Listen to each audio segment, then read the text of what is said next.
दोस्तों इस वक्त मैं खड़ा हूँ हिसार के जीआई शांति देवी अस्पताल के बिल्कुल ठीक सामने। पहले आप देख लीजिए Shanti Devi GI institute and advance endoscopy centre.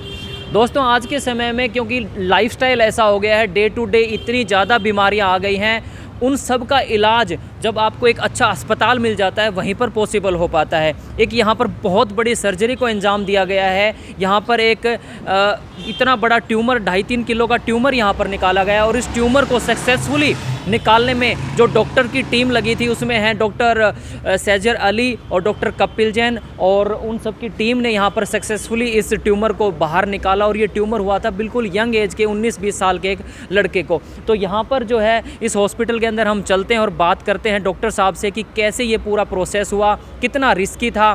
Patient से भी बात करेंगे, पेशेंट से भी जानेंगे कि क्या कुछ बात उन्होंने डॉक्टर साहब से बताई, कैसे डिटेक्ट हुआ। आइए मेरे साथ और सीधा अंदर चलते हैं। उससे पहले आप देख लीजिए, इसका मैं लोकेशन आपको बता देता हूं। जब आप जिंदल रोड की तरफ जाते हैं तो फ्लाईओवर के बिल्कुल नीचे यहाँ पर ये आपको नज़र आ जाएगा GI institute of advance endoscopy centre. ये हॉस्पिटल यहाँ पर स्थित है और यहाँ पर ये बहुत बड़ी सर्जरी हुई है जो बताया जा रहा है कि वर्ल्ड के अंदर तीसरे नंबर पर जो है ये हॉस्पिटल आज हो गया है जिसने इतनी बड़ी अचीवमेंट को हासिल किया है। तो चलिए अंदर चलते हैं और बातचीत करते हैं डॉक्टर साहब से। आइए मेरे साथ। मैं इस वक्त मौजूद हूँ जीआई शांति देवी अस्पताल में और इस वक्त मेरे साथ हैं डॉक्टर कपिल जैन।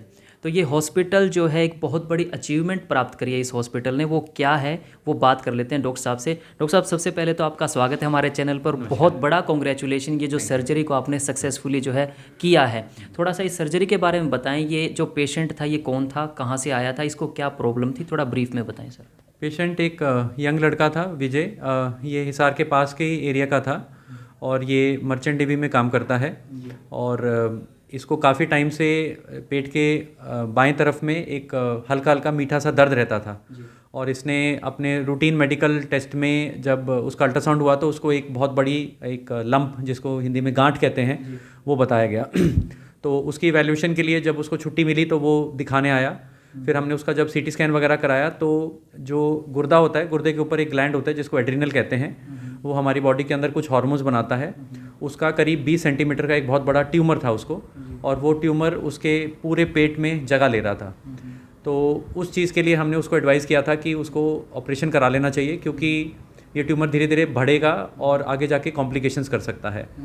और उसका फिर बाकी इवैल्यूएशन करने के बाद और मतलब अपने रेडियोलॉजिस्ट से और डिस्कस करने के बाद हमारे सर्जन डॉक्टर सैजर अली ने उसको ऑपरेट किया था। और अभी तक का दुनिया में प्रॉब्ली एड्रिनल का तीसरा सबसे बड़ा ट्यूमर का मास है जो निकाला गया, और ऑलमोस्ट 2.5 किलो का ट्यूमर निकाला गया। और पेशेंट सर्जरी के विदिन 3 डेज डिस्चार्ज हो गया था और आज वो फॉलोअप में आया है और वो अभी बिल्कुल ठीक है। डॉक्टर साहब जैसे आपने बताया कि दुनिया का तीसरा, ये वेट वाइज आप बता रहे हैं सबसे भारी ट्यूमर था। हाँ, मतलब आप ट्यूमर्स को जनरली लेंथ, ब्रेड्थ और वॉल्यूम के हिसाब से कैलकुलेट करते हैं। तो लेंथ वाइज भी ऑलमोस्ट 20 सेंटीमीटर की लेंथ थी और वेट वाइज भी ऑलमोस्ट वो 2.5 kgs का ट्यूमर था। तो मतलब ट्यूमर्स को हम 2 तरह से डिवाइड करते हैं, बेनाइन और मेलिग्नेंट। बेनाइन होता है जो बहुत स्लो ग्रोइंग होता है, मेलिग्नेंट होता है जो कैंसर की तरह बिहेव करता है। तो ये एक स्लो ग्रोइंग ट्यूमर था।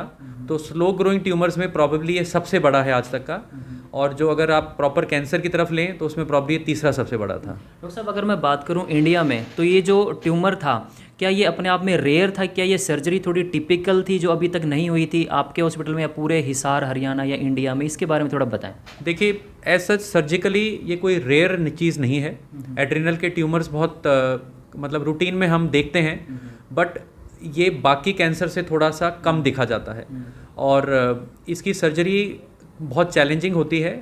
उसका एक रीज़न जो सबसे इम्पॉर्टेंट है कि एड्रिनल हमारे अंदर बॉडी के अंदर कुछ हार्मोन्स बनाता है, और अगर ट्यूमर उन हार्मोन से रिलेटेड हो तो सर्जरी के दौरान पेशेंट का बीपी फ्लक्चुएट करने का बहुत बड़ा इशू रहता है।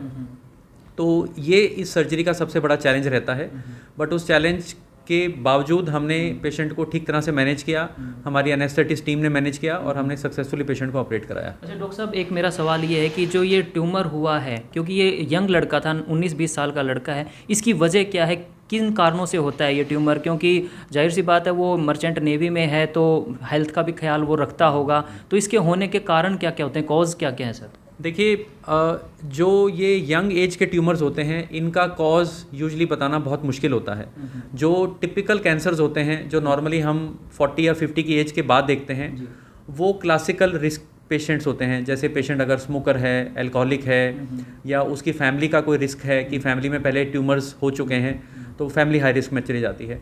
बट जो ट्यूमर जनरली ये 15, 20, 25 की एज में आते हैं ये तो कुछ अनयूजुअल जेनेटिक म्यूटेशंस की वजह से होते हैं जिसको किसी पर्टिकुलर रिस्क के साथ आप कोरिलेट नहीं कर सकते। जैसे हम कई बार छोटे छोटे 2 साल के 5 साल के बच्चे देखते हैं जिनको कभी ब्रेन का या आई का ट्यूमर हो गया, तो ये ट्यूमर्स जेनेटिक म्यूटेशन से होते हैं। इनका पर से एज सच कोई रिस्क से रिलेटेड नहीं होते ये। डॉक्टर साहब क्योंकि डिफरेंट टाइप ऑफ कैंसर्स होती हैं, अलग अलग बॉडी पार्ट में कहीं भी कैंसर हो जाती है, तो ऐसे में मतलब इसको कैसे आप क्या मैसेज देना चाहेंगे पब्लिक को कि कैसे तो ये डिटेक्ट हो, कैसे पता चले? जैसे मैं ठीक ठाक बैठा हूँ या कोई भी XYZ है तो एकदम से इसके सिम्टम क्या रहते हैं कैंसर के? अगर किसी को यहाँ प्रॉब्लम है तो उसको खांसी आती है, पेट में दर्द होता है, कैंसर में क्या बॉडी में दर्द होता है? देखिए कैंसर डिपेंड करेगा कि आपके बॉडी के किस पार्ट में है, ठीक है।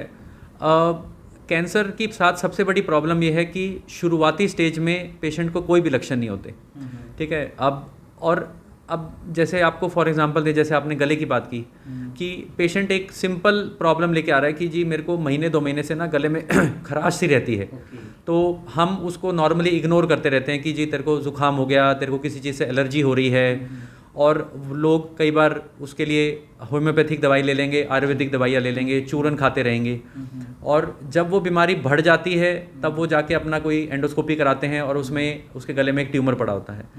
तो सबसे इम्पॉर्टेंट जो मैसेज है कि आप एक छोटे से छोटे लक्षण को इग्नोर ना करें, स्पेशली वो लक्षण जो आपको पहले कभी नहीं था। अब आपको सिंपल एग्जांपल दें कि लोगों को एसिडिटी रहती है कि जी मेरे को जलन और गैस रहती है। अब एक बंदा जिसको 40 की उम्र तक कभी जलन नहीं हुई, उसको सडनली जलन रहने लग गई और उसकी भूख कम होने लग गई, तो ऐसे पेशेंट को तुरंत डॉक्टर से मिलके अगर उसको कोई अल्ट्रासाउंड चाहिए या उसको एंडोस्कोपी की रिक्वायरमेंट है तो उसको करानी चाहिए। सिमिलर तरह से अगर पेशेंट को मान लो एकदम से खून की कमी हो रही है, उसको लैटिन का रंग काला आ रहा है या उसको एकदम से पीलिया हो गया है, तो ये ऐसे लक्षण हैं जिनको इग्नोर नहीं करना चाहिए और जल्दी से जल्दी एक डॉक्टर को दिखा के उसको इवैल्यूएट करा लें। अगर आपको बीमारी नहीं है तो आपकी भी तसल्ली हो गई, डॉक्टर को भी ये हो गया कि हाँ हमने पूरी तरह से देख लिया। तो इन चीज़ों को मिस नहीं करना चाहिए। ओके डॉक्टर साहब, क्या GI शांति देवी हॉस्पिटल में वो सभी मशीन्स, वो इक्विपमेंट आ चुके हैं जिसमें अगर कोई बड़े लेवल का कैंसर डिटेक्ट होता है, वो सभी टेस्ट की मशीन आ चुकी हैं क्या? मतलब बाहर जाने की ज़रूरत नहीं है आपको, दिल्ली, गुड़गांव, बेंगलोर कहीं? देखिए आज के दिन हम बड़ी खुशी से कह सकते हैं कि हमारे पास GIT के लिए एज अ टीम हम पूरी तरह से इक्विप्ड हैं हर तरह के पेशेंट को मैनेज करने के लिए। मशीनों की जैसे आप बात करें कि सर्जिकल बैकअप है, एनेस्थेटिक बैकअप है, रेडियोलॉजी में हमें CT MRI की ज़रूरत है, तो वो सारी चीज़ें हम, एंडोस्कोपी की रिक्वायरमेंट होती है, वो सारी चीज़ें हम इस छत के अंडर आपको प्रोवाइड कर सकते हैं। ऑब्वियसली अगर हम इसके बियॉन्ड अगर जाएंगे कि जैसे पेशेंट को कीमोथेरेपी चाहिए या रेडियोथेरेपी चाहिए, उसके लिए हम अपने हिसार के कलीग से या फेलो डॉक्टर से हेल्प ले लेते हैं, बट हम इनिशियल ट्रीटमेंट आपको पूरी तरह से यहाँ प्रोवाइड कर सकते हैं। ओके अपार्ट फ्रॉम कैंसर वो कौन कौन से ट्रीटमेंट यहाँ पर होते हैं जो हिसार की पब्लिक या हरियाणा की पब्लिक इस वक्त आपको सुन रही हैं, जो यहाँ पर जिनके स्पेशलिस्ट हैं? देखिए हम पेट की हर तरह की प्रॉब्लम, लिवर की हर तरह की प्रॉब्लम का इलाज करते हैं। लिवर की प्रॉब्लम एक कॉमन प्रॉब्लम, जैसे मान लो पेशेंट को फैटी लिवर डिजीज़ हो गई या कोई शराब या काला पीले की वजह से लिवर की खराबी हो गई, पेट में उसको खूनी दस्त आते हैं, कब्जी रहती है, भूख नहीं लगती, खून की कमी रहती है, एसिडिटी बनती है, खाना अटकता है, ये हर तरह की बीमारियों का इलाज हम यहाँ पे करते हैं। ओके तो thank you so much doctor साहब और कॉन्ग्रेचुलेशन इस सर्जरी के लिए, क्योंकि समय बहुत कीमती है और आप इस पेशे में हैं और आपको तो भगवान के बाद सीधा दूसरा दर्जा दिया गया है। तो बहुत बहुत धन्यवाद हमसे बात करने के लिए और सभी सवालों के जवाब देने के लिए। Thank you so much. Thank you so much. Thank you.